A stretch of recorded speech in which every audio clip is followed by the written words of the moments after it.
السلام علیکم ناظرین، آل اسٹار انفو میں خوش آمدید۔ حسب سابق حسب روایت ایک نئی ویڈیو کے ساتھ حاضر ہوئے ہیں۔ آج کی ویڈیو میں ہم آپ کو بتائیں گے پاکستان کے منتخب وزیر اعظم نے جیل کے اندر اپنی زندگی کے آخری لمحات کیسے گزارے، وزیر اعظم پاکستان کے آخری الفاظ کیا تھے اور مقتل کی طرف جانے کا ڈھنگ کیسا تھا۔ تفصیلات سے بات کرتے ہیں، مگر اس سے قبل ایک چھوٹی سی ریکویسٹ کہ آپ ہماری ویڈیو کو لائک کیجئے، چینل سبسکرائب کیجئے، بیل کے آئیکن کو پریس کرنا مت بھولیے گا تاکہ ہماری آنے والی ہر اہم ترین ویڈیو آپ کو بر وقت ملتی رہے۔ ناظرین، 4 اپریل کا دن پاکستان کی ہسٹری میں ایک بڑا اور عظیم دن سمجھا جاتا ہے۔ یہ پاکستان کی تاریخ کا ناقابل فراموش دن ہے، کیونکہ اس دن پاکستان کے منتخب وزیر اعظم کو موت کے گھاٹ اتار دیا گیا تھا۔ پاکستان پیپلز پارٹی پارلیمنٹرین کے بانی ذوالفقار علی بھٹو پاکستان کے منتخب وزیر اعظم کو راول پنڈی جیل میں کے زنانہ حصے میں 7x10 فٹ کی ایک کوٹھڑی میں قید کیا گیا تھا۔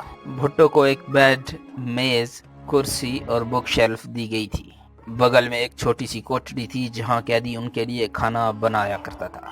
ہر 10 دن بعد قیدی بدل دیا جاتا کہ قیدی کو بھٹو سے محبت نہ ہو جائے۔ کبھی کبھار بھٹو کے دوست بھی ان کے لیے کھانا بھیجتے تھے۔ شروع میں جب بھٹو کو بیت الخلاء کے لیے بھیجا جاتا تو ان کے ساتھ ایک گارڈ روانہ کیا جاتا۔ بھٹو کو یہ بات اتنی ناپسند تھی کہ انہوں نے کھانا پینا ہی ترک کر دیا تاکہ بیت الخلاء جانے کی نوبت ہی نہ آئے۔ بعد ازاں ان کی کوٹھڑی کے ساتھ ہی بیت الخلاء تعمیر کر دیا گیا اور یہ سخت نگرانی ختم ہوئی۔ بھٹو کو جیل کے اندر پڑھنے کی آزادی تھی۔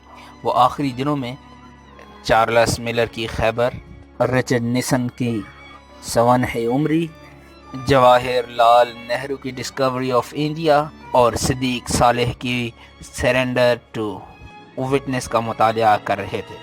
پنجاب حکومت کے جلاد تارا مسیح کو لاہور سے پنڈی بھٹو کو پھانسی دینے کے لیے بلوایا گیا۔ یہ تارا مسیح کا جدی پشتی کام ہے۔ وہ رنجیت سنگھ کے زمانے سے ان کا خاندان یہی کام کرتا چلا آ رہا ہے۔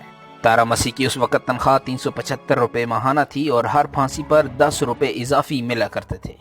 بھٹو کو یقین تھا کہ اسے پھانسی نہیں دی جائے گی، مگر انہیں یقین کرنا پڑا کیونکہ ملاقات کے لیے ان کی بیٹی بے نظیر بھٹو اور بیگم نصرت بھٹو کو ملوایا گیا اور ملاقات کے لیے صرف آدھا گھنٹہ دیا گیا، جبکہ قیدی کو آخری ملاقات میں 1 گھنٹہ ملا کرتا ہے۔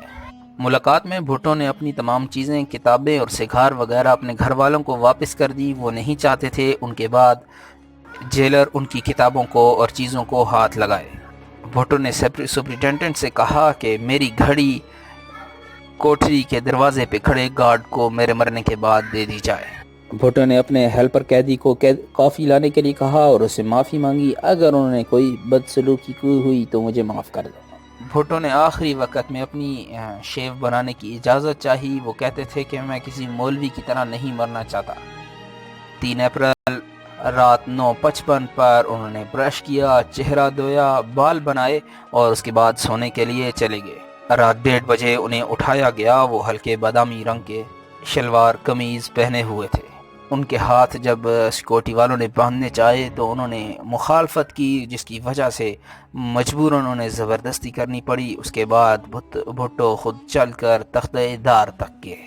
آپ کا چہرہ کالے کپڑے سے ڈھانپ دیا گیا، پاؤں باندھ دیے گئے۔ 2:04 پر مجسٹریٹ بشیر احمد خان نے اشارہ کیا اور جلاد تارا مسیح نے لیور کھینچا اور پاکستان کا اپنے دور کا طاقتور ترین وزیر اعظم اس دار فانی سے کوچ کر گیا۔ بھٹو کی شلوار قمیض ان کے گھر والوں کو واپس کر دی گئی اور ان کو تدفین کے لیے روانہ کر دیا گیا، جبکہ ان کے گھر والوں کو اس کا علم بھی نہیں تھا۔ یوں پاکستان کا ایک مضبوط اور طاقتور ترین وزیر اعظم اس دار فانی کو چھوڑ کر دارالبقاء کی جانب کوچ کر گیا۔ ذوالفقار علی بھٹو کی مکمل بایوگرافی کا لنک ڈسکرپشن میں موجود ہے۔ ہر سال ذوالفقار علی بھٹو کی برسی پر اسے خراج تحسین پیش کیا جاتا ہے۔ آج کی ویڈیو کے بارے میں اپنی رائے کا اظہار کمنٹ باکس میں ضرور کیجیے گا۔ اللہ حافظ۔